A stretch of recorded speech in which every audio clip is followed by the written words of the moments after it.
Okay, so welcome to the Committee of the Whole for September 13th. The meeting is called to order. In the boardroom, we have Amy, Jean, Shinyi, Margot, and Carol. Joining us online are Donna and Robbie. Sending their regrets are Joanna and Kelly, and absent is Naveed. So tonight, I will be honoring the land. Halton, as we know it today, is rich in history and modern traditions of many First Nations and the Métis. From the Anishinaabe to the Arawandron, the Haudenosaunee, and the Métis, these lands surrounding the Great Lakes are steeped in Indigenous history. As we gather today on these treaty lands, we have the responsibility to honor and respect the four directions: land, waters, plants, animals, ancestors that walked before us, and all the wonderful elements of creation that exist. We would like to acknowledge and thank the Mississaugas of the Credit First Nation for sharing their traditional territory with us.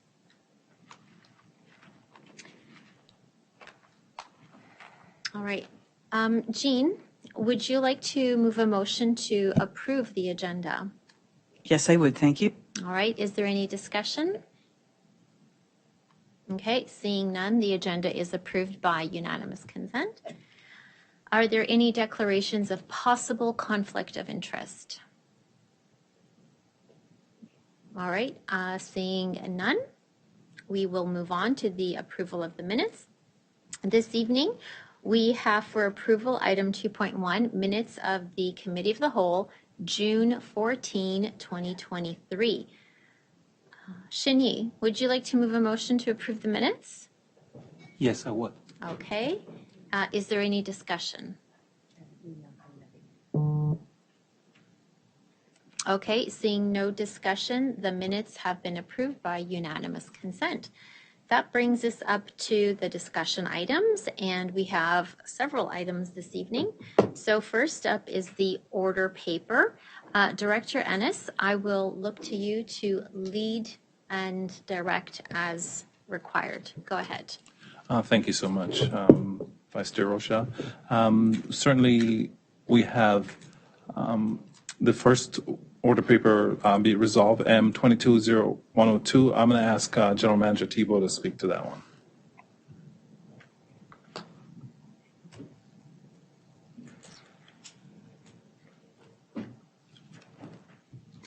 Through Vice Chair, that matter is still ongoing at the present time.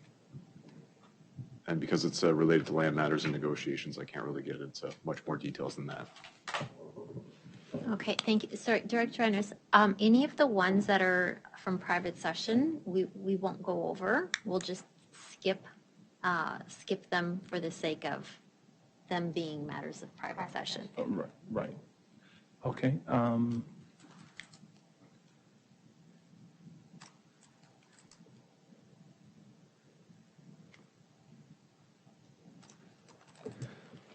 So we have M220152,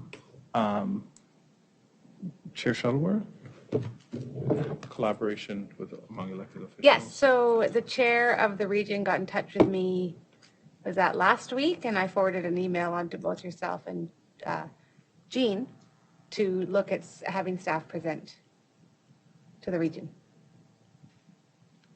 Is it that one? Yes. Or is the protocol? Oh. This one is the notification protocol that can be applied for. Oh, right. So that's right. That came to the board in June, and I was speaking to Trustee Gray last week about trying to get our group back together and involving Trustee Vice Chair Rocha because there were concerns raised to ensure that it is clear. Okay, thank you. M220198.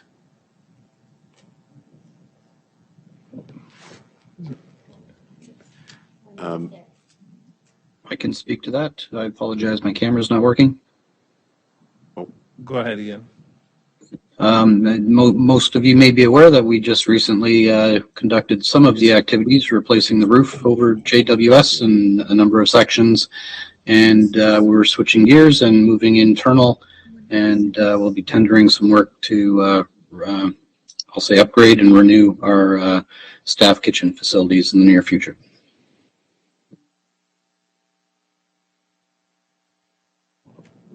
Trustee Collar, do you have a question? Yes, I was wondering, does that mean we're no longer looking at the potential rebuild of the JWS? I know for many years it's been on senior admin's radar to try and get a rebuild because of all of the building codes that our current building does not meet, including accessibility.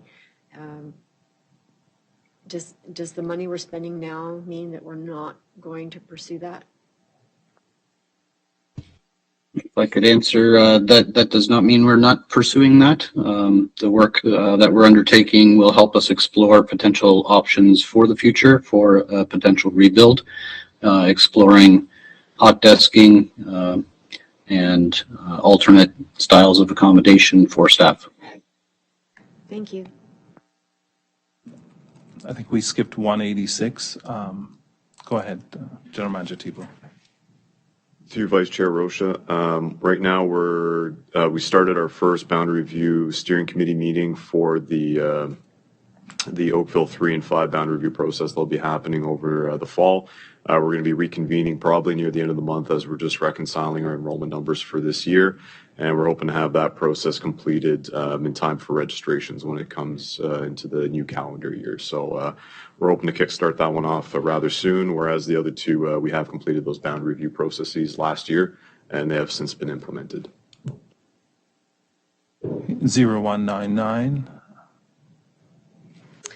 And this refers to the budget for the year that just ended on August 31st, 2023. So this one has been completed. We are now looking into the budget that has been approved in June for the current year, 2023-2024.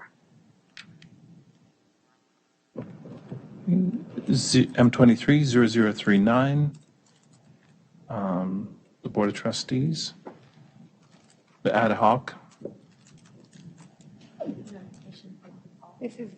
This again ties on to the earlier motion that you spoke about earlier about collaborating with other boards and looking at notification protocol, which is the one that Trustee Gray and I spoke about earlier, and reconvening our subcommittee to involve Vice Chair Rocha as well in looking at how to move forward. Thank you. 0040, Inspire Awards. Yes, that committee is actively meeting, and this is still ongoing. We're hoping to wrap it up and be in position to release a new brand beginning January 1st.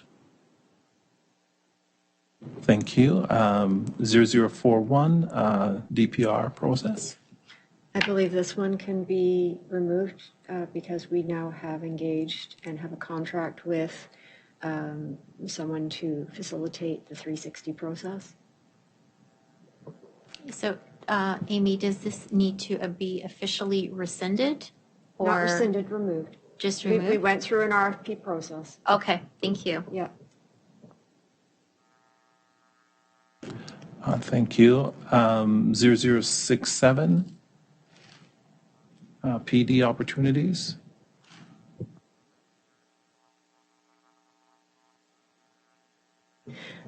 That's ongoing and needs probably a subsequent report prior to the end of our first year of our term. So I will provide an updated report so that this one can come off.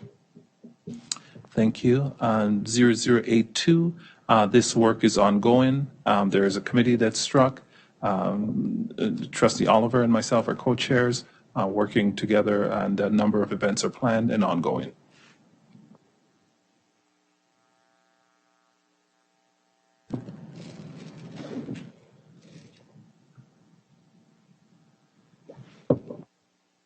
Uh, 0091 seems related. It's the same response. So just because those two are very similar in nature, should they be merged into one? Should we remove one? I think they're a duplicate. I think 0091 seems has more information. Amy? If I could, I think the importance of 0082 was that it was brought by the Director of Education, whereas 0091 was brought by the Board of Trustees. And we have undertaken joint training and professional development activities that because it's not as prescriptive, I believe that one could just safely come off without needing to be rescinded. And then 0091 could stay because the ad hoc committee is still engaged in its work. So I don't think we need to rescind, it's just a matter of taking out 0082 as completed, yeah. Yeah, I would agree with your recommendation, Amy. So I think the recommendation is to remove 0082 and keep 0091.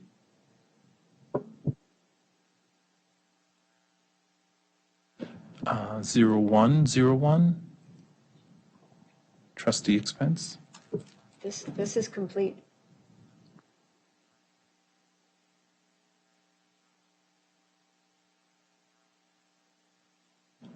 Zero 0102, audit plans and fees.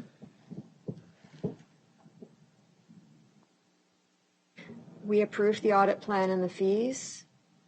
We approved the regional internal audit plan.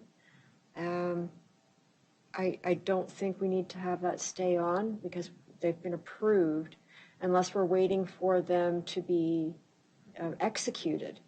But it doesn't say in there about the execution, just says for the fiscal ending August 31st.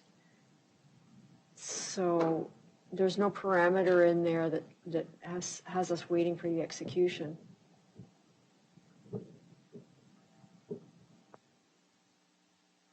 You wish to mark it as complete?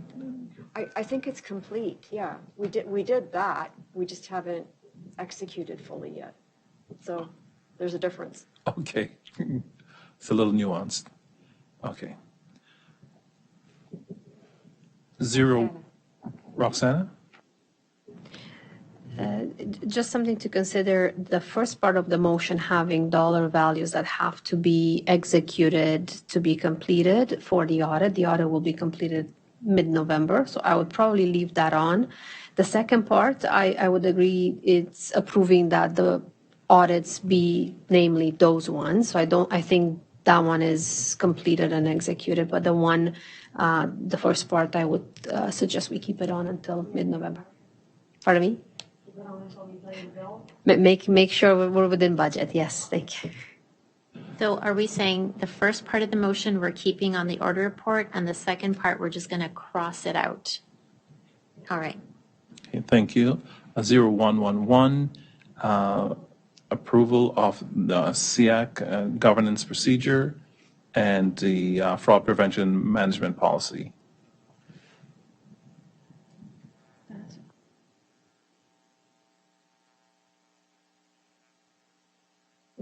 There's no additional action to be taken, so they're complete. Okay. Mark is complete. In my view, that means they're complete, yeah. We approved them. Sorry. So it's been, so has that been updated on our website? The new information? Okay, so yeah, then it can be removed.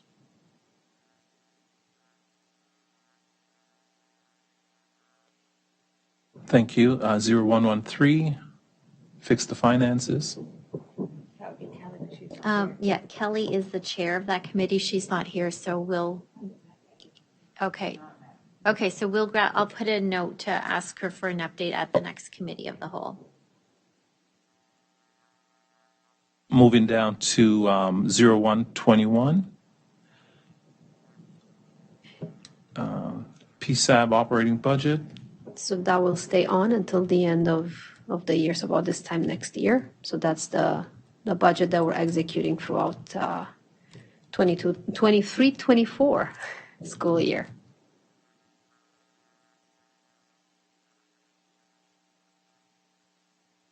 0123, proceeds of disposition. I think that stays on until we spend the money, right?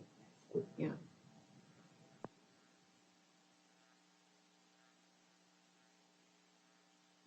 Zero 0124, tender and award for facility service projects. Similar to that, it's for the current year.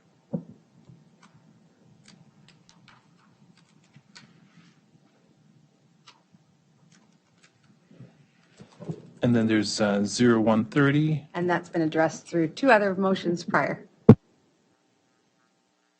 So, thank you, Curtis. So, Margot, seeing as how the report has been referred back to the Notification Protocol Ad Hoc Committee, are there any parts of the other two motions that could be crossed out as being completed?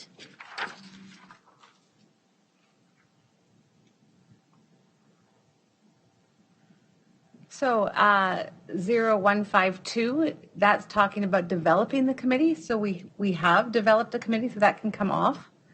And then as we haven't completed the protocol yet, that cannot yet be forwarded. So part B of 152 stays on, part A can leave. And then the other piece, which is M230039,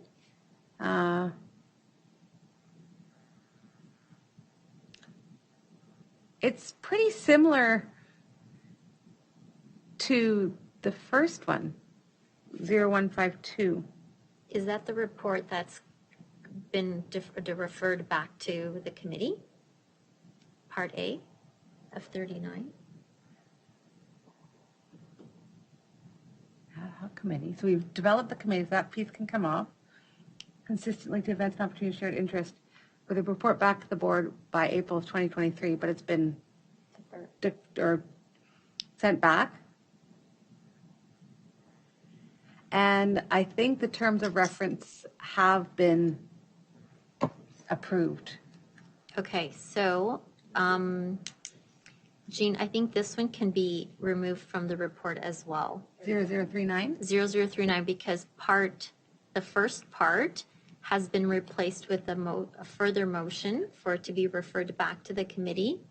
And then part B, the terms of references were approved a long time ago.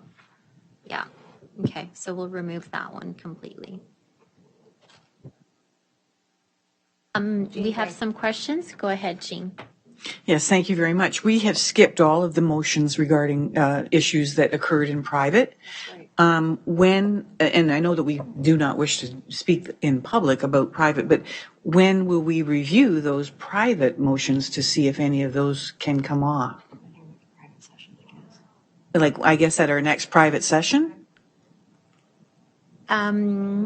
We will take that back for consideration because Okay. we're in the midst of preparing an agenda. So it will have to happen during Committee of the Whole private. Perfect. So we will put that on the radar so that we can discuss those in more detail. All right? Okay. Thank you, Jean. And thank you, Director Ennis. Let's see where we are on the agenda. Okay, so up next, we have policy and procedure updates. The first one we'll be discussing is the transportation policy. I will ask Superintendent Nagoy to speak to that. Thank you. And there's just a couple of small edits to the updated policy that was approved at the June 21st board meeting, and one additional guiding principle, which was discussed by the Board of Trustees. However, there was no formal motion to amend the presented policy at the time. So the proposed change is to add guiding principle E, which outlines the commitment around communicating with the parents and guardians with respect to changes to eligibility, as well as the annual review for exemptions for transportation.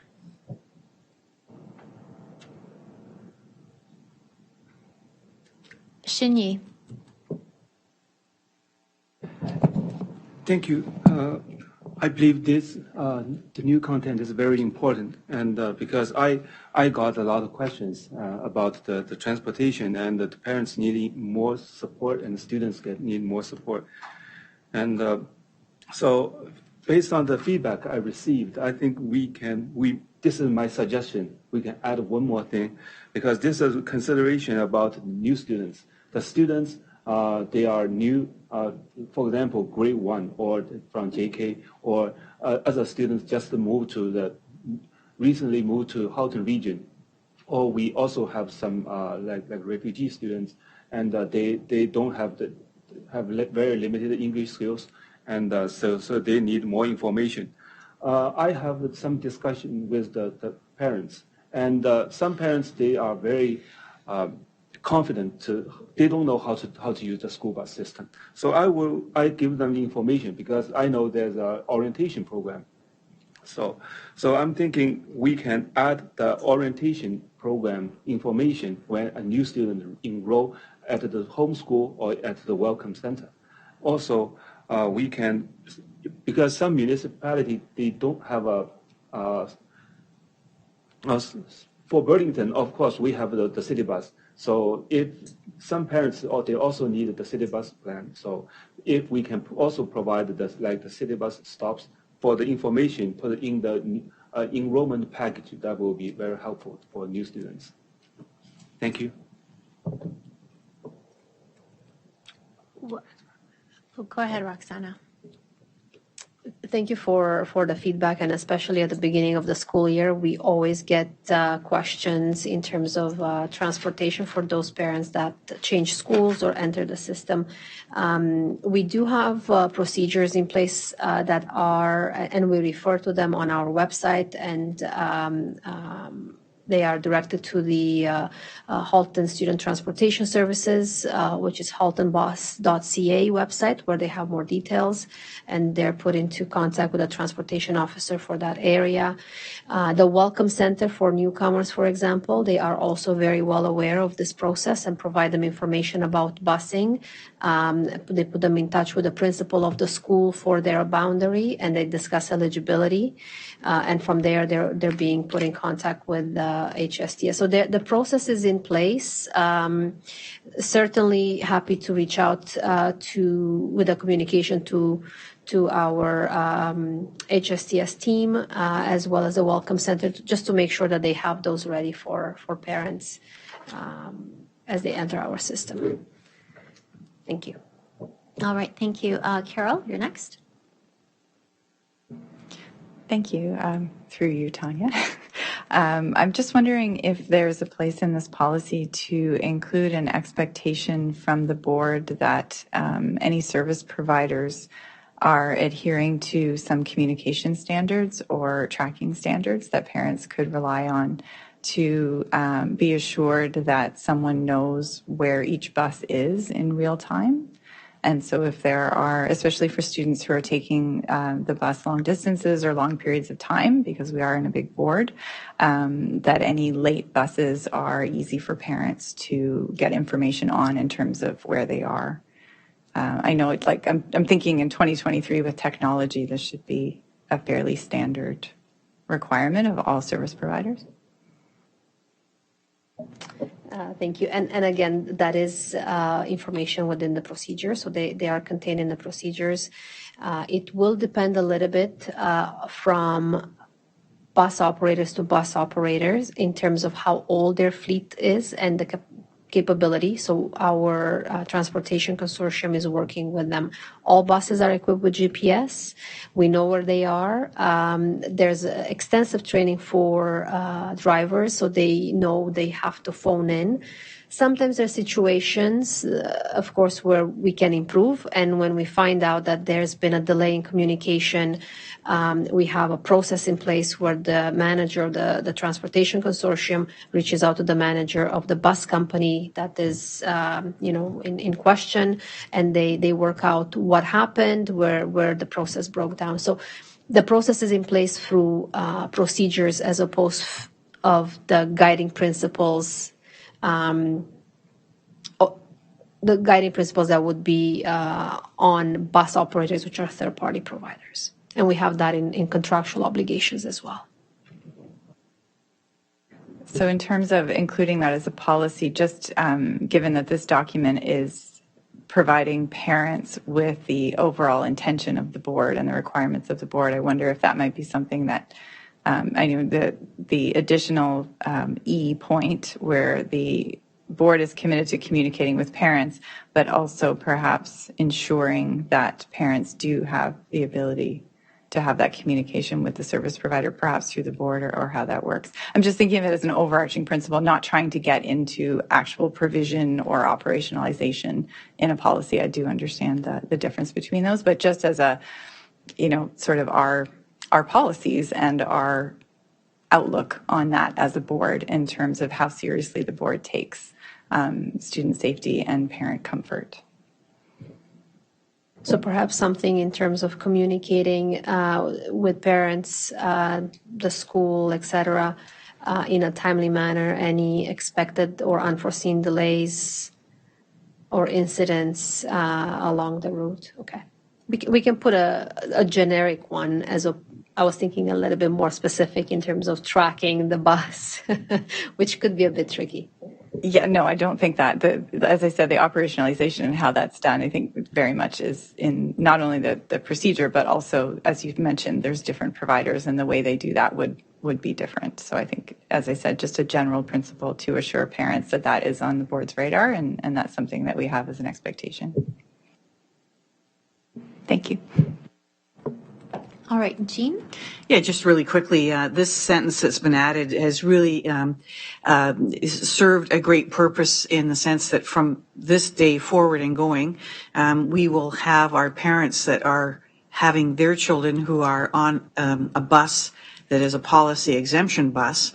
They're aware at the beginning of the year that that's the case, and so that when the review takes place, that bus may be removed. And I think that that's going to get us out of a lot of issues going forward. And I looked at the letter that has come out by the HSTS to actually address this. It was sent out on August 28th, so I'm really happy to see that the parents are fully notified in advance. And I just want to thank Roxana for ensuring that this has taken place, and also David Colley, who has also championed this move forward. Thank you. All right. So based on the feedback you've heard this evening, can we expect further changes to the transportation policy? Okay. And then do we also need to look perhaps at the administrative procedure to ensure it captures all of the different communications that we're looking to offer parents? I know, and I know the AP is outside of our purview, but if we're discussing the need for these types of communications, where would that best be captured?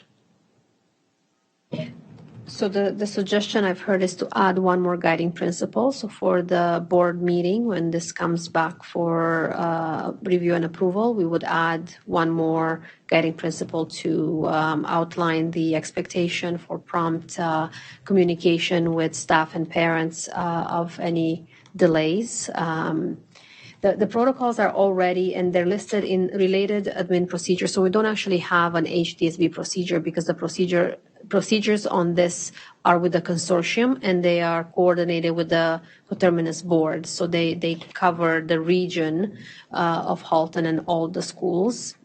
We do have shared routes for efficiencies. So in there, we do have wording and expectations in terms of communication, but also in the delay. So we have a notification system. Some parents opt out. That is also something we find at the beginning of the year.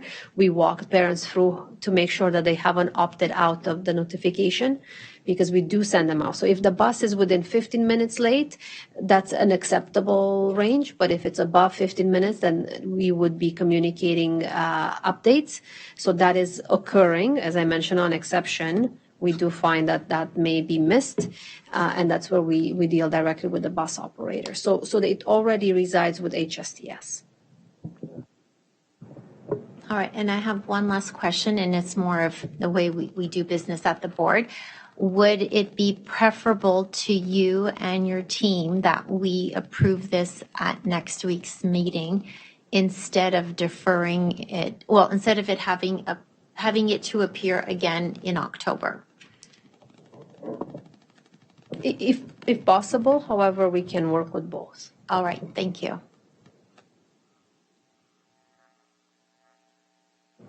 Okay, seeing no further questions, we are now up to a lot of different administrative procedures. So I will look to the director to lead the discussion. Okay, thank you. We have a few of our staff online. First one up is portables and portapack. I'm going to ask Ian to speak to that. Thank you. Good evening. You'll recall that back in June, we brought forward this administrative procedure. It was modified to collapse two administrative procedures into one with an effort to streamline and simplify and shorten the document.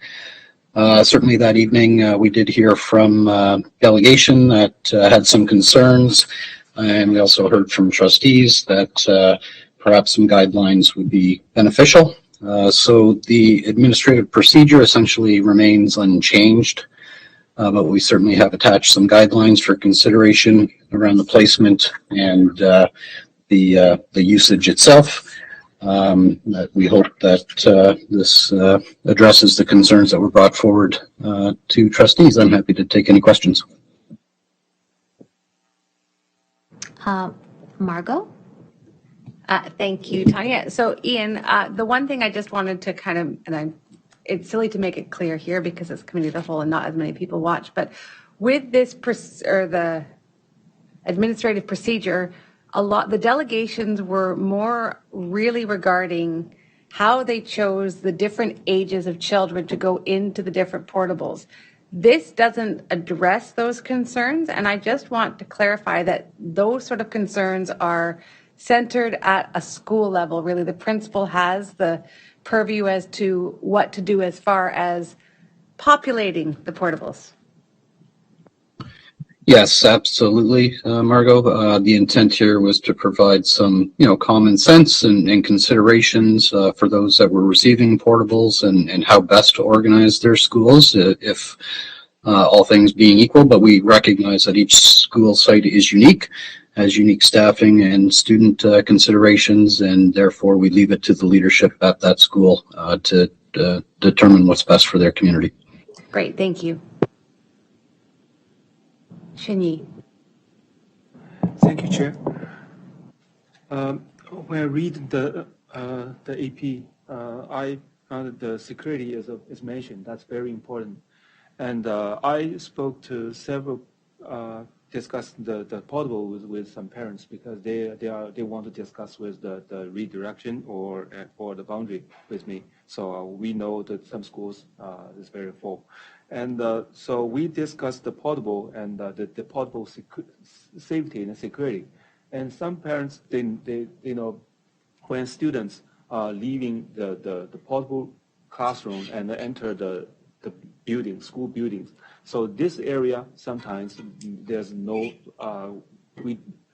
parents are not that comfortable so for the safety because sometimes in winter and the icy road, students may fall on the road. So this is for safety. So some feedback is, can we just enhance the safety, like monitor for some more cameras to monitor those areas, including to monitor some suspicious like movement or higher traffic, because sometimes people are riding bicycle in that area and it's not safe for the students, especially for young students, very young students. So this is something I recommend to put in a standard. And also, because when I have the suggestion, I also consider if we have cameras that will increase the workload for the office staffs or teachers. So maybe our facility service can consider to do some research, find some AI technology has the tech, so use the cameras to automatically detect all the students fall or some incidents in like in the schoolyard, in those areas, so it can reduce the workload and make everyone just use a computer to monitor those incidents. Thank you.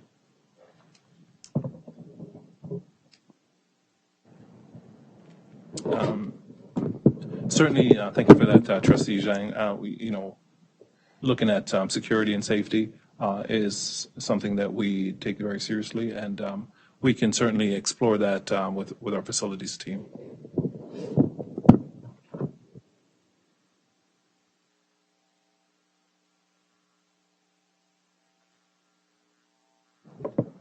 Do you want to go to the next one? Fill-in trustee vacancy. So this is a new administrative procedure. The trustees adopted last year a new governance procedure to outline the process for filling a trustee vacancy that occurs after the election and before the end of term. At the time, they identified that there were some pieces for administration to complete, and so we've developed the administrative procedure to document that. Happy to take any questions. There are no questions. Boundary review. So we've brought back the boundary review administrative procedure from the one that we presented back in June. In summary, really the changes to this, in the way it operates, it's going to be very much in the way it has in the past. What we really tried to do here is operationalize what we've been doing in terms of a hybrid setting, so having more virtual meetings and as well as in-person meetings, as well how we navigate the public information meetings. So I think those are the most substantive changes to the policy, as well as who the co-chairs are in the committee. But otherwise, as far as how these processes live and breathe, I don't think it really changes from what was there before. We also worked over the summer months with legal counsel just to drastically reduce the verbiage and repetition within the procedure, just to make sure it's a little bit more clear-cut and easier to follow. Other than that, we've also removed a lot of the pathway tables that were attached, again, because of the repetition and what have you. So those are some of the biggest changes, as well as what was presented back in June. So we hope that now we have a very clear process to follow, and it's going to be a lot easier to navigate for our parent members or a community that's looking to better understand the process. Margot? Just one quick, well, I don't know if it's a question or a suggestion. So I found it very difficult because I first, of course, looked at the markup sheet and it was all just crossed out. So when I looked at the clean one, the one thing I do have a question so you look at the boundary review process, either pathway 1 or pathway 2. So with pathway 2, which seems to not have consultation from the community, I don't know if you want to clarify when you might choose to choose that pathway. It just to me seems that if you're having a boundary review, the community should always be consulted. I know that there would be reasons why they wouldn't, but maybe making it clear so it doesn't sound like it's just we're not listening to the community. I don't know. That was just something I noticed. And maybe just to tease that out, the beginning paragraph does explain that it's for unique circumstances where there's limited possible boundary options to review and lesser impact on school community. So those are ones where we're not seeing that many students being affected by this process that we would be looking at it. Would you want it to be a little bit more stronger language? Like, we don't want to put a number to how many students. I just worry that it's where that's not placed close to where the pathway options are. And I'm concerned if somebody were looking at this and they think, well, why would you ever do a boundary review without consulting the community? Because boundary reviews always bring up concerns of losing schools or changing schools. So I just think we need to be clear as to when there would be that option, that it would just be the director's recommendation. And I know it's there, but I just think it should be really clear. Does that, I'm sorry if I'm.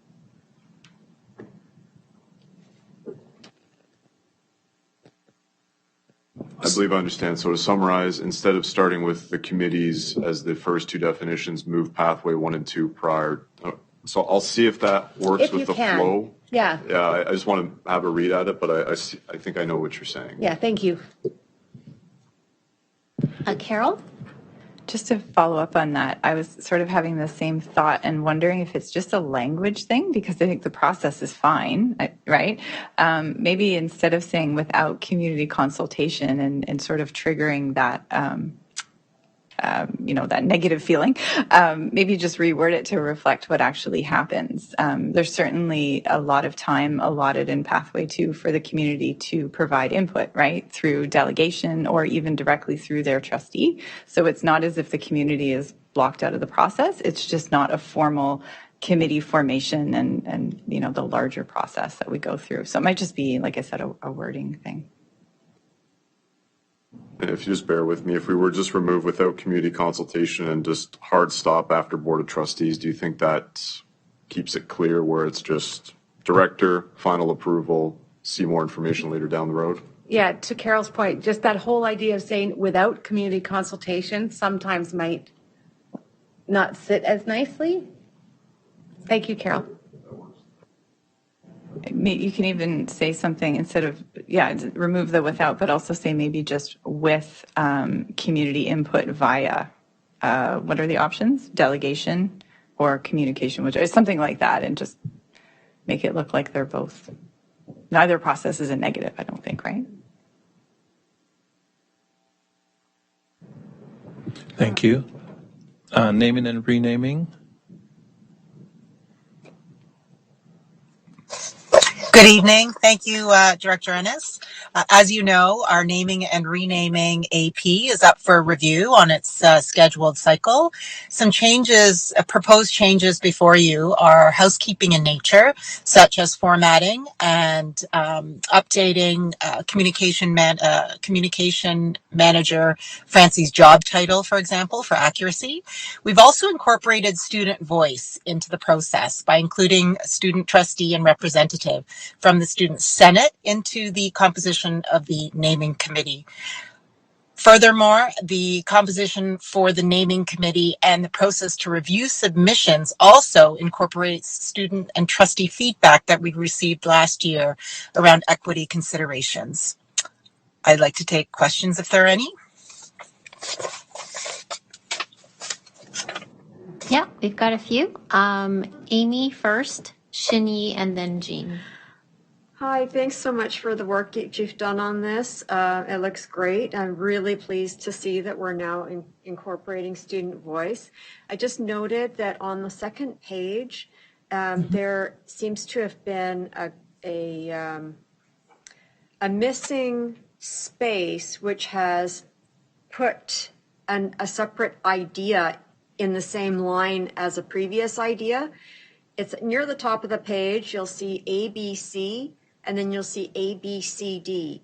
And it's because the space between Canada and submissions should have been a carriage return. Yeah. And so it doesn't read very smoothly without that carriage return in there. I know it's very nitpicky, but we like people to be able to understand what they're reading. Thank you so much, Trustee Collard. We'll make sure that that gets corrected. Thanks. All right, Shinyi.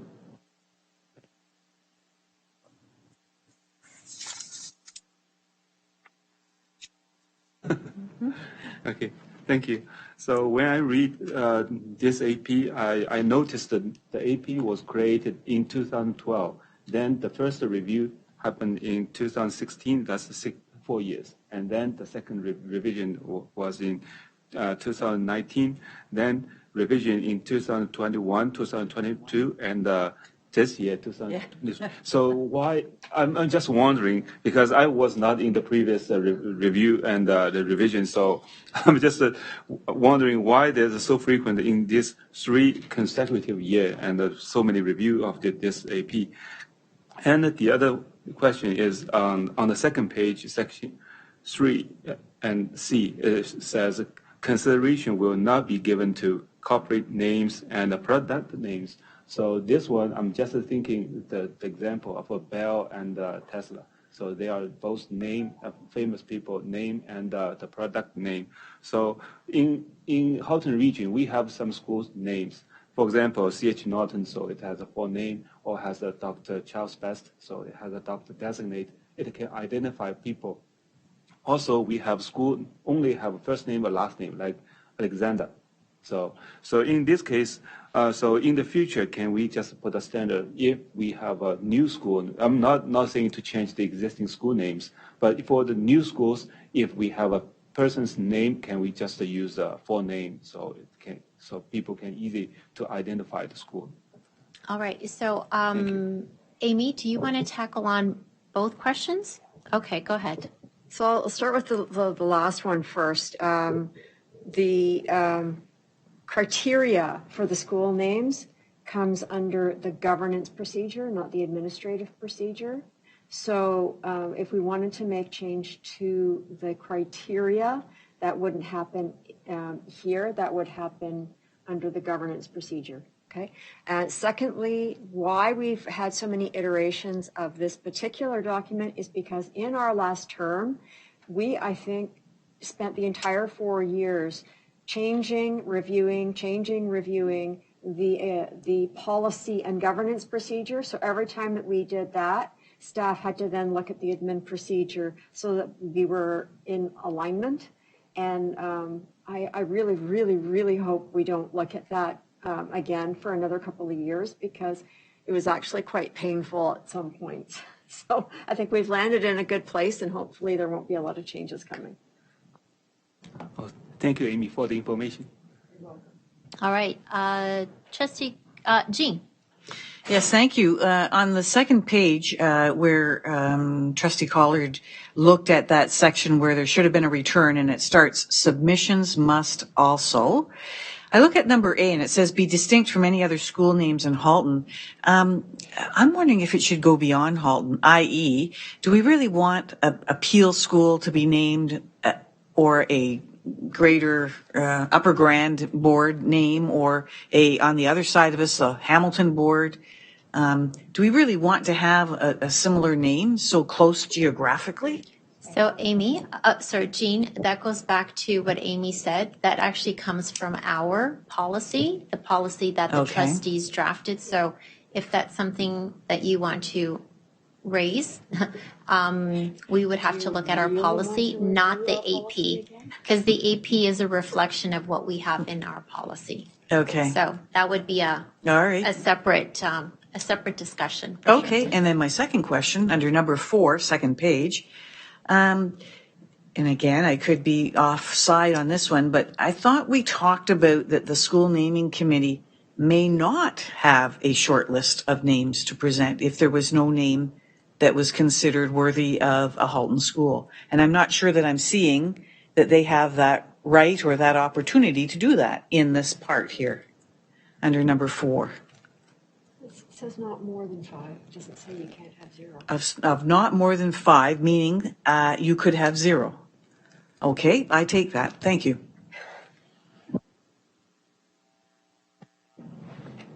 Back to you, Director. Okay, thank you. I think the next few items is Superintendent Taha, 3D printers, and onwards. Sorry? 3D printer? Can you hear me? Yes. I have several devices connected to my computer. Good evening, everyone. Good to see you. Thank you, Director Ennis. As you can see, there are 6 HR-specific administrative procedures. They are listed on the agenda, all of which, in terms of the revisions that were made, I would characterize as minor in nature, housekeeping and cosmetic, formatting in nature. Of note, in terms of a revision that is relatively more substantive, is the elementary and secondary clerical staffing allocation. This is a procedure that sets out how we deploy our secretarial staff, the basis of which is student enrollment, and a few other factors in both panels.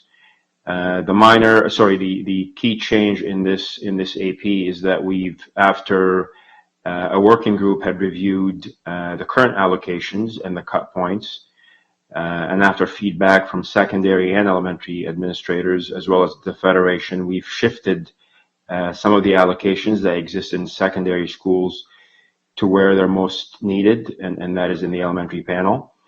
And we've also revised our staffing model in a way that sees those allocations to be whole numbers or mostly whole numbers. So a school would receive an allocation of 4 FTEs or 3.5. And all this to say is when an administrator is given an allocation, it's an efficient staffing model. So instead of having 8 individuals occupy 4 FTEs, we try to have full-time employees and part-time employees versus employees working a day, for example. So you will gain a bit more staff engagement, a bit more stability in the building, and continuity. So that's the work really that was done that resulted in those revisions. And as I said, the remaining APs, any revisions that exist are minor in nature. Happy to take any questions. Yeah, we've got two questioners, Jean, then Amy. Thank you. Sorry, under the AP that you just spoke about, the elementary and secondary secretarial and clerical staffing, I just wonder if you could just help us to understand the italicized section that talks about enrollments noted above are weighted enrollments. I understand the reason why they might be weighted, but how exactly does that happen? How do you weight an enrollment? So give me one moment, Trustee Gray. I'm going to open it up.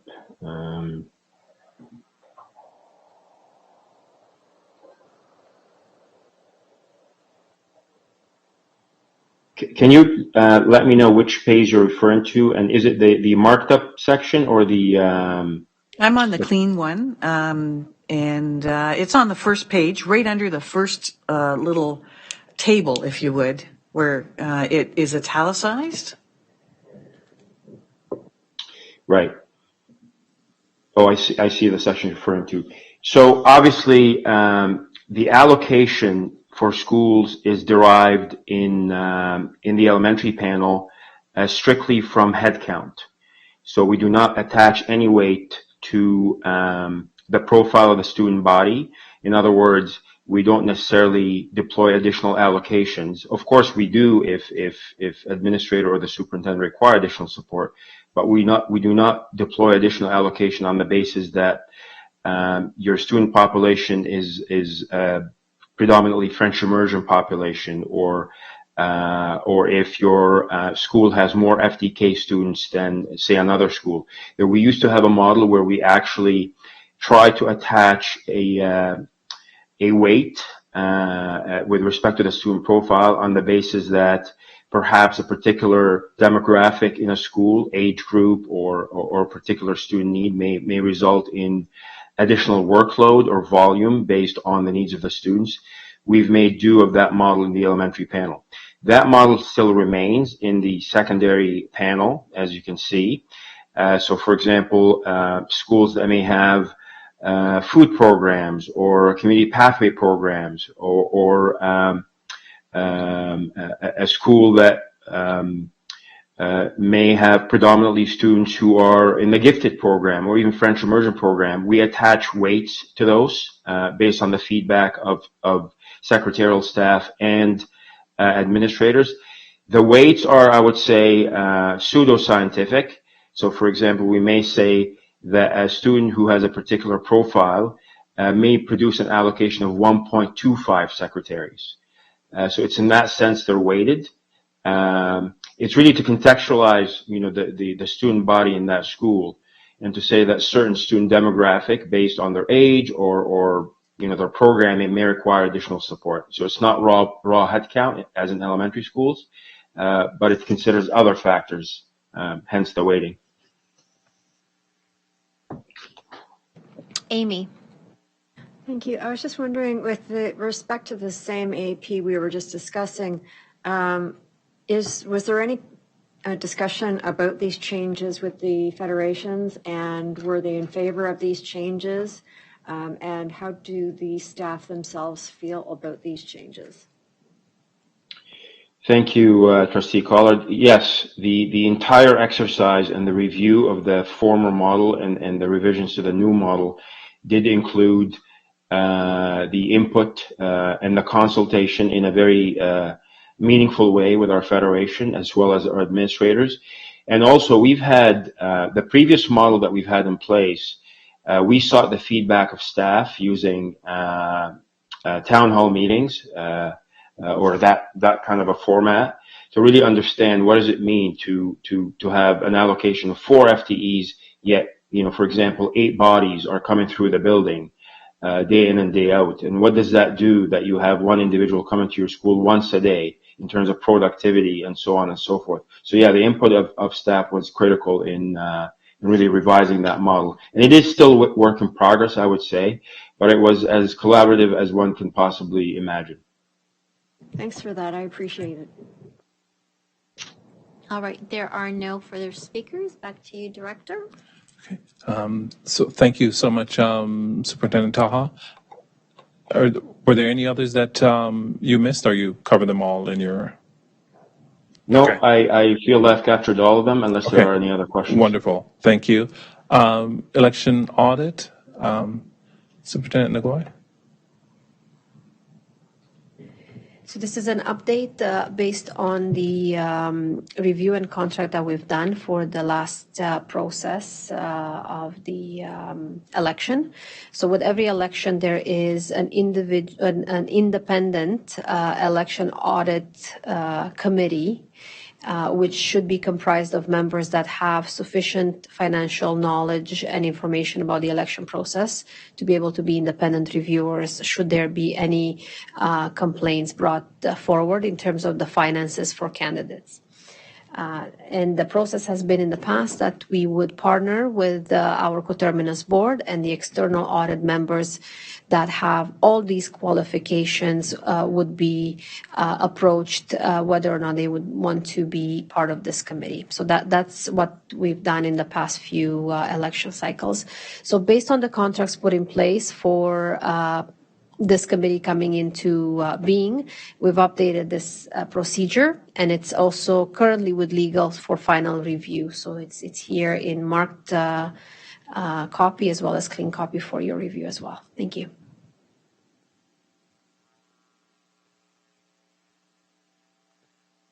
Any questions? Yeah, I might have one.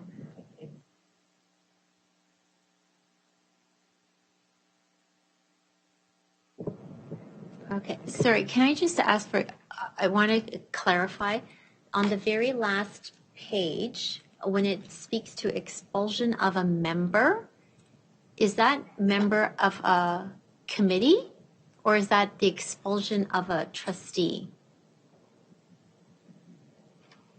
Because I know sometimes in the past the word member has been used to refer to trustees, and we're trying to get away from that so that if it means trustee, we say trustee versus a member of a committee. So I just want clarification on who that member is. It would be a member of the committee. A committee member. Okay. All right. Thank you. Okay, back to you, Director. There are no other questions. I think that's. Just to clarify, the committee may expel its member for whatever reason if they're not fulfilling their duty. But if an election compliance audit committee under the Municipal Election Act finds rules that the rules were contravened in some way, they may make a recommendation that rules specific to election campaign finance. Yeah. The committee may recommend that trustee who was duly elected, if they contravene the rules, they would potentially be at risk of losing office as a result of the findings of the committee and the audit. Oh, so now I'm confused. So when we say expulsion of a member, that's expulsion of a trustee? No, so this refers to the composition of the committee that is the independent auditors that would be pulled together to review a candidate that is running in an election. So a trustee candidate. And it only comes into play if there is a complaint about the campaign finances of a candidate. And if that's the case, then the members come together and based on their conduct, they can expel each other based on the parameters here. So the member here is the member of that independent committee that is being formed to review campaign finances. Okay, all right. They cannot expel an elected official. Yeah. So they can make a recommendation of findings, whether they are in contravention of the municipal act of campaigning and what is agreed upon in terms of or acceptable funding, donations, et cetera, for campaigns. But they cannot make the decision, Right. just the recommendation. Okay, thank you. Back to you, Director. I believe that brings us to the end of the APs. There are certainly some mentioned of wants to be rescinded that are listed there. Carol? I just had a question, I guess, for Director Ennis. Is there a list of all of the APs similar that we have for policies and governance procedures of what their review dates and whether they're up for review and when you're thinking the staff might do it? I'm only asking because I've opened quite a few administrative procedures and just in the last little while that were out of date. And so I was just to help us be prepared for when the review might be done to provide this type of feedback. We do have an internal worksheet that staff have access to make comments. It is a working document with staff, but if trustees want to have a schedule prepared for admin procedures that's similar to the one we do for policies and governance procedures, we can look at how we can pull that information from the internal sheet for a trustee report if that's desired. I would also find it helpful. I've had a few people reach out to me, members of the public, asking me about administrative procedures. And so when I open them up, I see they're out of date. And if I know that they're coming up for review and amendment, I can sort of say, give it a month. It's on the list for October or something like that. Okay, thank you. We'll work on that. Yeah, I would also echo Carol's concerns. I've had the same issue, and having the information readily available would be great because I'd be able to answer the question versus having to delegate it to staff for an answer. All right, there are no other questions. Is that the end of that? Okay. Oh, question, Amy? Yeah, I just noted that we were hoping that we would be hearing from Sari regarding That's October? Okay, thank you. You knew what I was talking about. I did. It's already on my. It's on our Perfect. It's Thank been you. slotted for the October agenda. Thank you. Yeah. All right. It is 8:08. Thank you. Sorry for participating this evening. For those that are in the room, I'm looking to you. Would you like a 5-minute break? We have one. We are almost finished. So can you hold on, or would you like a 5-minute break? Battle on. If you have to go to the washroom, just get up and go to the washroom. All right. Okay. So we're going to continue on. So that way we can leave earlier this evening. Okay. So let me get back to the agenda because I'm pretty sure I'm up next. Yeah. I am up next. Okay. So for those of you who are in the room, I've shared with you 2 sheets of paper. One is Appendix C that comes right out of the board governance bylaw. And I've also attached an email that Jean Carrillo, manager, has shared with me with respect to some of the reports. For those that are online, just to give you a heads up, Appendix C is part of tonight's agenda. And the email that I've shared with everyone on paper, you also have it via email that I just sent prior to this meeting started. So where are we at? So at last week's board meeting, I shared with you a report that looks at an attempt to improve some efficiencies within the board, within our board meetings, as something that we've been doing for the last decade. Like, how can we do business better? So one of the things that I guess frustrates me is sometimes reports keep coming to the board when really there's no need, because they've already been debated, they've been presented once, twice, and then it shows up again for a third time at the board. So what I thought I would do is perhaps have you look at the list of reports that are coming twice, and you can see those listed. They are being displayed as deferred. So I think there's about, 2, 4, 6, 8, 10, 12. Right now there are 12 reports that come to the board twice, sometimes even 3 times before the board. I think some of them don't have to appear this many times because they come to committee of the whole for discussion first and then twice more at the board meeting. Case in point, let's take the transportation policy. We've discussed it this evening, and the way the bylaw is designed is that it will need to appear twice at the board before we approve it.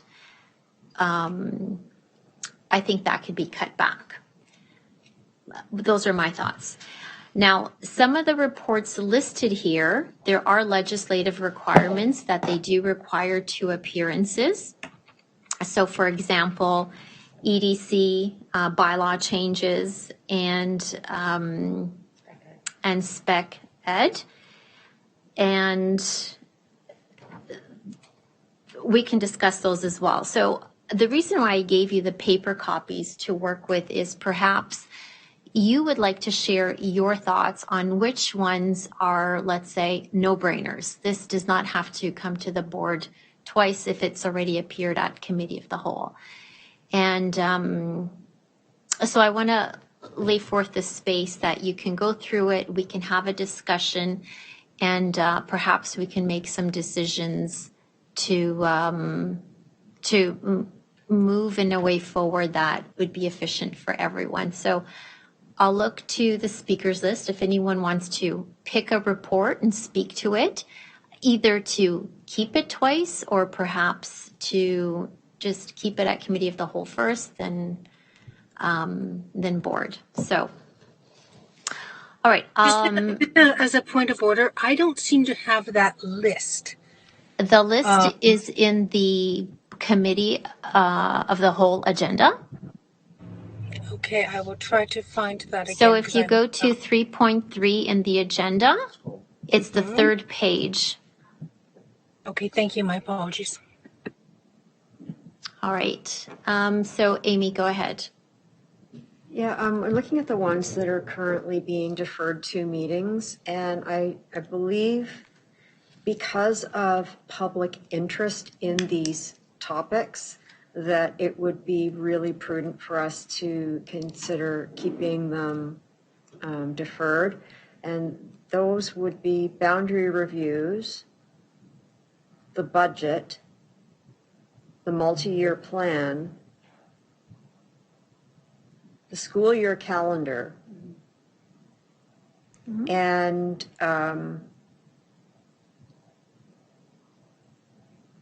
potentially capitals, plans, priorities, but I need to have more clarification about what that actually is. And potentially the spec ed review report with recommendations, because I don't know what that is. At one point in time, we were doing a special review of special education, and I believe that report is referring back to the days when we were having a facilitated review of what was going on in spec ed. I'd say that was 5 or 6 years ago. And I don't think we actually have that anymore, so I think that should actually just be completely off the list unless somebody knows something that I don't know.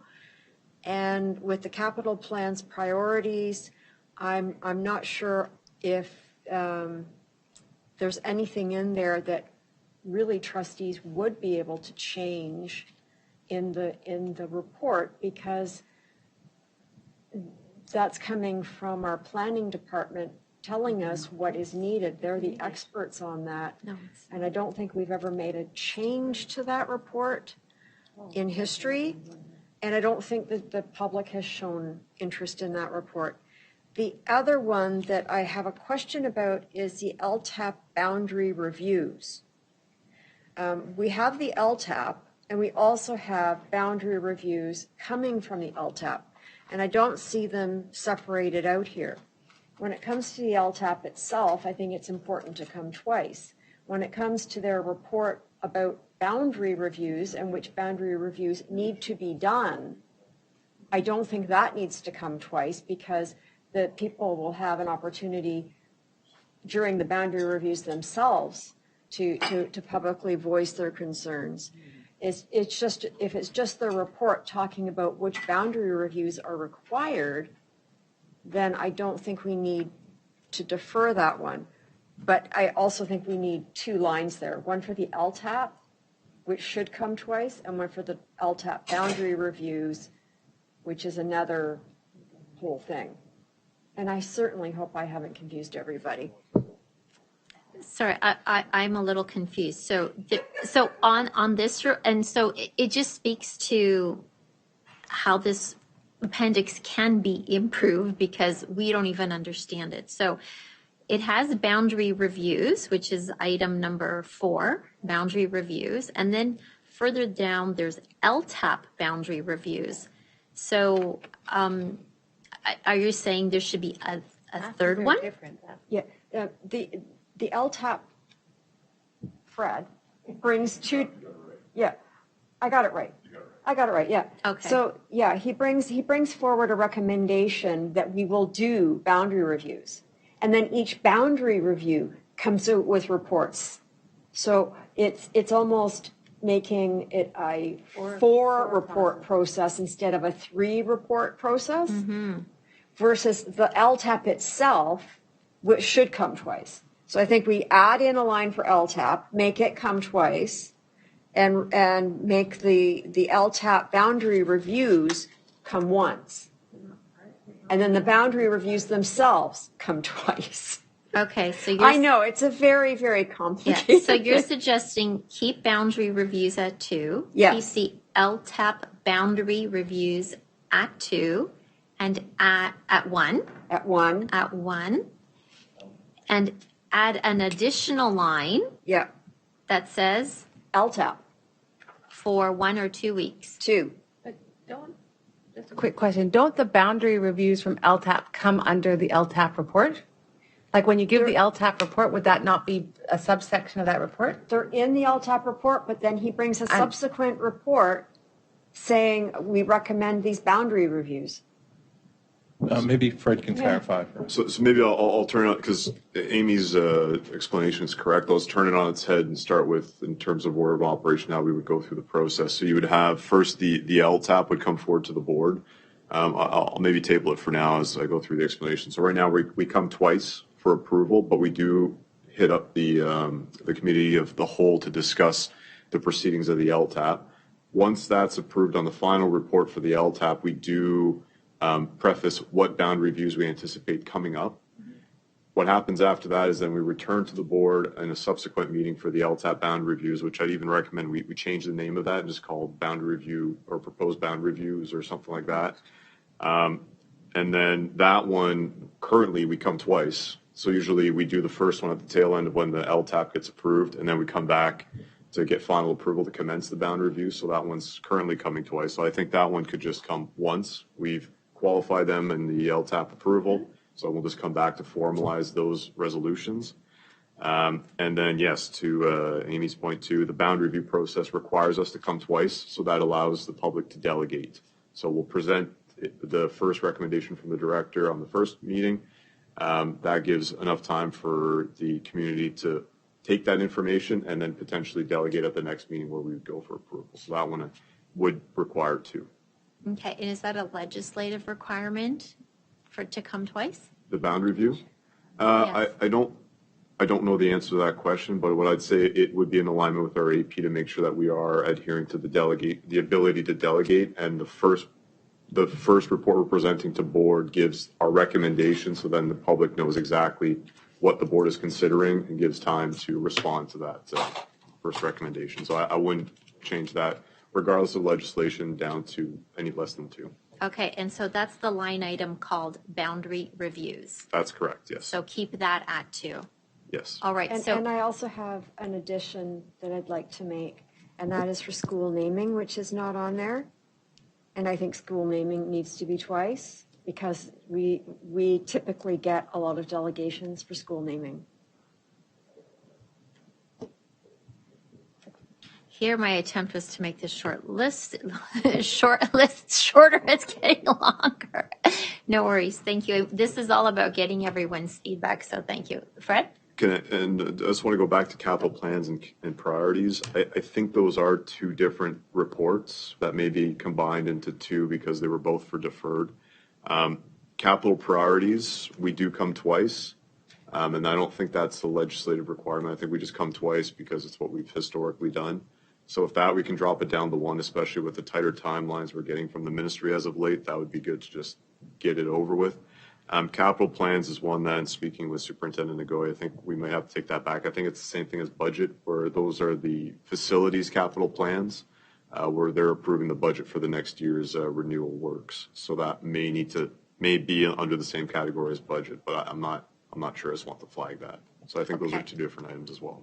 All right, thank you. Does anyone have, on the speakers list, does anyone have any comments regarding the boundaries that we've just discussed? No? All right, so Margot, you're next. Okay, so somewhat similar to Amy's list, I think it's important that things that go to public, that have public interest, come twice. So I had similar pieces, boundary reviews twice, budget twice, what's that, school year calendar twice, spec ed has to be twice. But like trustee honoraria, I don't know that anybody outside really cares about that so much. Formation of, policy, governance, procedure, bylaw changes, again, not so much public interest. So yeah, so there's a couple that I think can leave, but I do think that there are some that need to be on for public engagement, because board is more watched than this. All right. Oh, and sorry, for those of you in the room and those of you online, those of you in the room, because I gave you a sheet of paper, hopefully you have a writing utensil. If you could circle the ones, like Doing all kinds of stuff, so I you need to change it can now. make your own chicken scratch. I will figure it out. What I would like to do is take your sheets away just to collect some of the data, to see which, tell me which ones you think definitely need to stay in the deferred column, and maybe indicate which ones you think could be moved to the immediate column. And in Amy's case, which ones need to be added to the deferred column. All right, Shin, and please put your names on the paper, and it's mostly for me to understand your handwriting in case I have a question. Go ahead, Shinyi. Thank you. I agree with Amy's list. So these are very important items, and for public, they can get a lot of attention to. They will like to participate, to delegate. So we should keep the list twice. And for the deferred, for the deferred motions, we just keep presenting in the board meeting only once. So for that one, there's a footnote here. So it says usually two weeks. So we should change that to minimum 10 days. The reason is, for some cases, we have the special meetings. And for special meetings, and it's added one more meeting. And so for the special meeting and to the voting date, maybe it's less than a week or just 7 days. So for those special meetings, the public, even they didn't get notice there's a meeting there and something important that will be vote in the next meeting. So we should have the 10 days, let the public to be aware there's something important is in the voting list, and even if the public, they want to delegate, they can have a chance to speak. So I would recommend the footnote to change the 10 days. And there's another item in the list. This is the communication to the ministry. So the communication to the ministry, I understand this is, we must do that in timely manner. So this we present only once in the board meeting to vote on it. It makes sense. But there's one thing for all the trustees, we must understand what is in the letter, the communication with the ministry. So this is not about how many days, how many times it's presented in the meeting. So it depends. We need 4 days before the voting day. We should have this like 4 days before the first appearance in our meeting. So that in that time, 4 days, it give all the trustees enough time to read, understand, and discuss internally. So. All right, so I'm going to break your concerns into 2 parts. I'm going to answer the first part, which you referenced the footnote about changing 2 weeks to 10 days to account for special board meetings. So Shani, whenever we have a special board meeting, we can only take care of the business that was scheduled for a special board meeting. So if a special board meeting is called, there is a very specific agenda for it, and chances are it wouldn't be any of these items coming to the board a second time. But I do agree with you, the wording does need to be changed because it does say 2 weeks after. Sometimes meetings are 3 weeks after, 4 weeks after. So I will change that footnote to accommodate reality, which should be the next regular board meeting, to account for the special and the time difference. As far as the motion for correspondence, I will defer to Margot, and she will be able to talk to that. Yeah.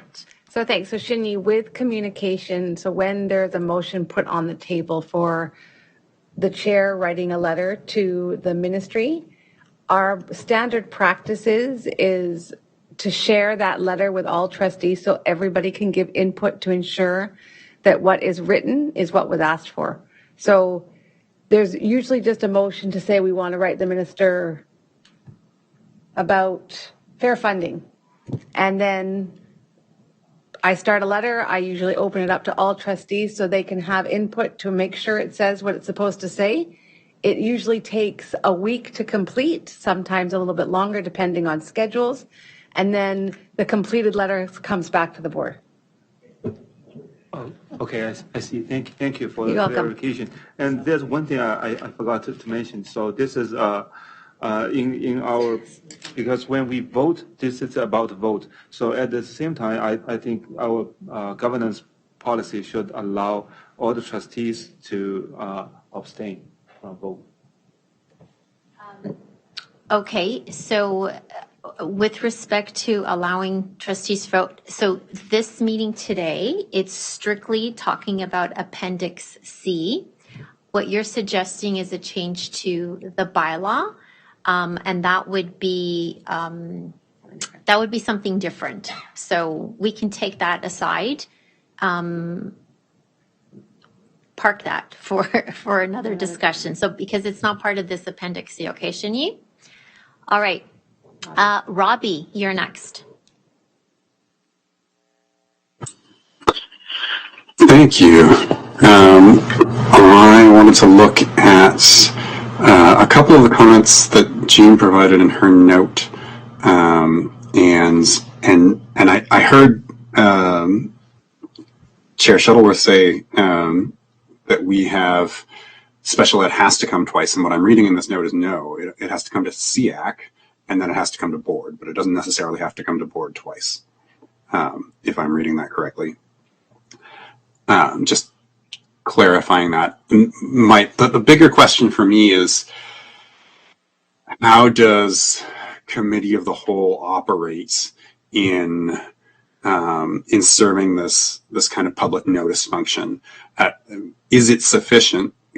When we say these things really have to come to two meetings because we want to give public opportunity to delegate. If it comes to committee of the whole and then comes to board, do we feel like that's done well enough to get the word out there, or is there something special about board meetings vis-a-vis committee of the whole? This is all live streamed. This is all available on the web.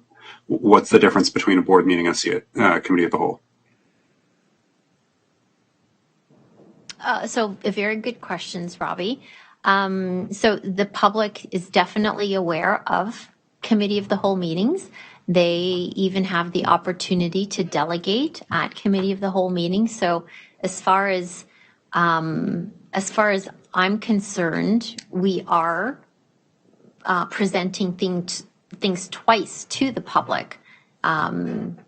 They could be here in person listening. They could have delegated, and then they would have a second opportunity at our board meeting. So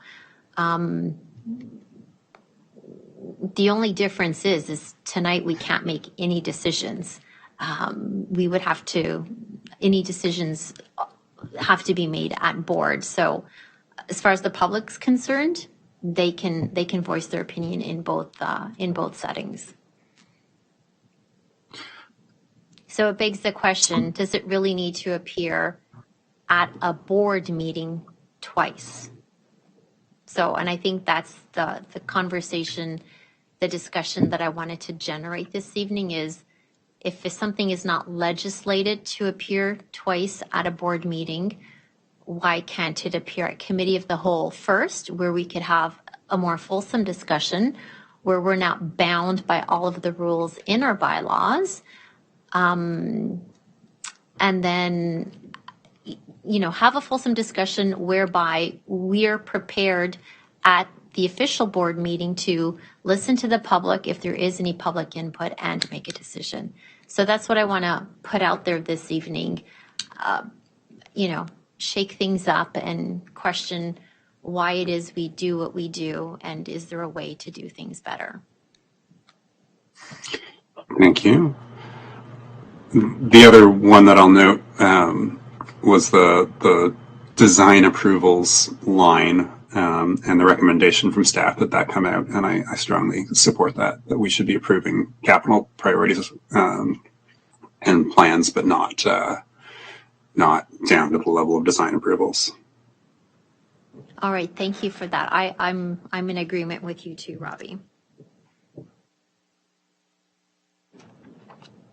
All right, so I've had some trustees already give me their charts, so thank you very much. Some are very colorful, some are full of chicken scratch, so I might have to put on my thinking, but that's all good because mine is a mess too. So it looks like we've had some really good discussion. Donna and Robbie, if you want, scribble on the piece of paper or send me your comments. And what I'd like to do is collect some of this. And when the motion appears at next week's board meeting, I forgot what my motion is. It's be it resolved that the Board of Trustees adopt the amended board governance bylaw as attached. Well, we won't have an amended one by next week because we're still in discussion. And the second motion was to be it resolved that the government's document review standing committee review the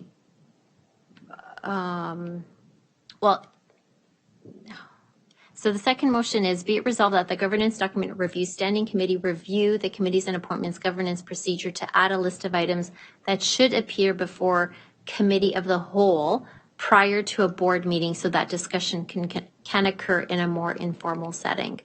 So based on tonight's discussion, what I'll try to do is create a proposed Appendix C. I don't think I'll be in a place to present it by next week because I think there's a lot of more discussion that needs to happen. So, Manager Jean, I know this is on the agenda for next week. Can I ask you not to put it on the agenda for next week because we will not be in a place where we'll be able to discuss it? Okay, thank you. And thank you everyone for participating in this conversation. And if anything comes to you, let me know. And as staff provide more feedback on which reports they know has to appear twice, I'll also capture that in a in a proposed Appendix C for further discussion. So thank you very much. All right. Moving on to committees, we have two standing committees. Chair Amy is the chair for both. So Amy, do you have an update for the Governance Document Review Committee? I do. I just want to briefly update folks on the policy and procedure framework policy. We had hoped that we would be presenting this to board within the next couple of weeks.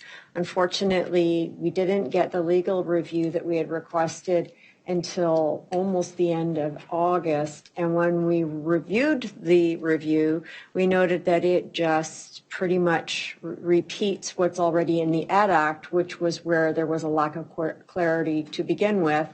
So we're going to have to go back and ask for a clarification, because just telling us what is in the Ed Act doesn't get us any further ahead. I also submitted to all trustees a questionnaire survey regarding our delegation policy and governance procedure, asking for some direction, and the results returned back were not surprising. There's a wide range of views about where we ought to be going with delegations. And while there were certainly trends, none of them were unanimous. There was no consensus on any of them. And so I'm going to be bringing forward a motion to create an ad hoc committee to report to the Governance Document Review Committee on how we do our delegation process, because we want to make sure that what we're bringing to board is reflective of what trustees value and what they believe the community values in terms of their ability to delegate and say what they believe needs to be said at our board table. This is not something we can take lightly.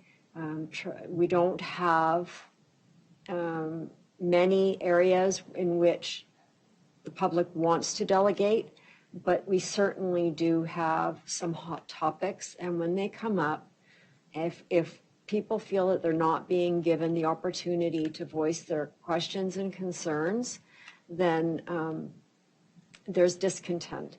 And we don't want to have discontent. We want to have the public feel that even if we don't change our mind, at least we've listened in a respectful manner and provided information as to why we're doing things the way we're doing them. A lot of times there's a misunderstanding in the public about why we have to do things a certain way, and not understanding that the Ed Act governs our actions at this table. And so it is important for the public to have their voice heard. And so I'm going to be bringing forward that motion. I won't have the report written tonight, so it won't be in the package for next week, unless I'm actually able to pull a rabbit out of a hat. But I've been known to do that before, but I'm feeling a little bit tired. So I doubt I'll get it done tonight. So that will be coming your way. Regarding trustee professional, were there any questions?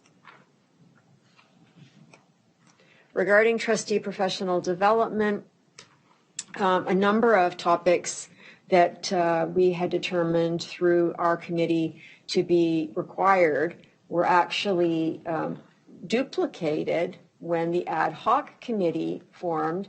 And so now they're becoming joint staff and trustee learning opportunities. Some of them we're doing still on our own. And we've done considerable number of them, and we're going to be having one on special education, I believe, at our November committee of the whole. So we are moving forward on all that, and I will be bringing forward a report just indicating where we're at and what's being done in cooperation with staff, and just to give a year-end report so that when the term year one ends, we know where we're going. And I'll be doing the same thing for the governance document review standing committee so that everyone knows what the committee has accomplished, where we're at, and what needs to be accomplished in the coming year. Thank you, Amy, for updates on those two standing committees. Next on the agenda is ad hoc committees. But seeing as how the ad hoc committees provided updates during the order paper, we can skip this section. That brings us up to item number 5, trustee questions and comments. Are there any trustee questions and comments? All right. Margot has a comment. So there's not as many people in the room, which would have been hoped for, but tonight is Manager Carrillo's last meeting. So I just wanted to take a moment on behalf of all the trustees to thank you for everything that you've done. Thank you for all the support that you've given all of us. The work you've done in streamlining some of our reports and our order papers and our agendas, and we will truly miss you. So on behalf of the trustees, I have a card and a little gift for you. Thank you.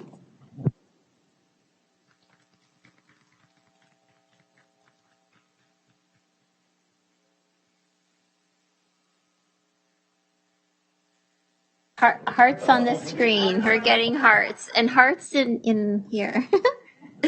So yeah, I echo, and I know a lot of trustees echo Margot's words. You've been a great addition to the team, and you've done wonders for the board. So thank you, and you'll continue to do wonders elsewhere. Would you like to say a few words, or? We know how much you like to. Margot knows I hate public speaking. Okay. So thank you so much. This was really thoughtful, unexpected, and certainly unnecessary, but I appreciate everybody. So thank you. All right. Okay. Before we adjourn, I just want to share a few reminders. Margot did send an email this evening about land acknowledgements. So if you can sign up on the spreadsheet, that would be great. Also reminding you that on Wednesday, September 27th, there is a PD session. So if you can kindly reply via your calendar invite so that Jean knows exactly how many trustees are will be attending. And if you don't have the September 27th invitation, reach out to Jean. Invite. Yeah, in case you deleted it, sometimes that happens. Please reach out to Jean. And also, to speak to what Robbie said earlier about the purpose of committee of the whole, I think tonight was a good example where, and I'll give my motion as an example where we need to discuss how we can make things better. And so the committee of the whole is a good opportunity for us to put our thinking caps on together as a whole and listen to each other's thoughts and figure out how we move forward. And it's something we can do at committee of the whole versus at board meetings. So committee of the whole really is a way to work on items, just like we did tonight with some of the administrative procedures, just like we did tonight with transportation policy. So think of committee of the whole as a place where we can work, collaborate, think, and produce great items so that they will show up at board in a nice, clean, crisp manner so that when the public is listening, they're already being provided with fulsome answers. Okay. And if you noticed, a lot of our PD is happening on Wednesday nights, and that is intentional so that people are here anyway on Wednesdays. So let's do PD on Wednesdays to save everyone from having to come in on additional night, because I know we've pretty much blocked Wednesday nights forever on our calendars to be here. So going forward, we hope to do more PD on the Wednesday nights because that's what they're here for. Those are just my reminders, but we do have a question from Amy. Go ahead. I was wondering if we could have about 5 minutes of private session this evening. Jean and I need to make a report, and it won't take very long, but it's important for trustees to know where we're at. All right. Yeah. Okay. So we'll finish this meeting up first. Okay. So a reminder, the next committee of the whole meeting will be on October 11th. And if there are any items that you would like to see added or items that need to be worked on, let me know. I will add you to the agenda. And having said that, thank you everyone for attending and participating. If you haven't given me your sheet, please do. And our agenda has been exhausted. I call this meeting adjourned. Thank you all. Thanks, Kevin.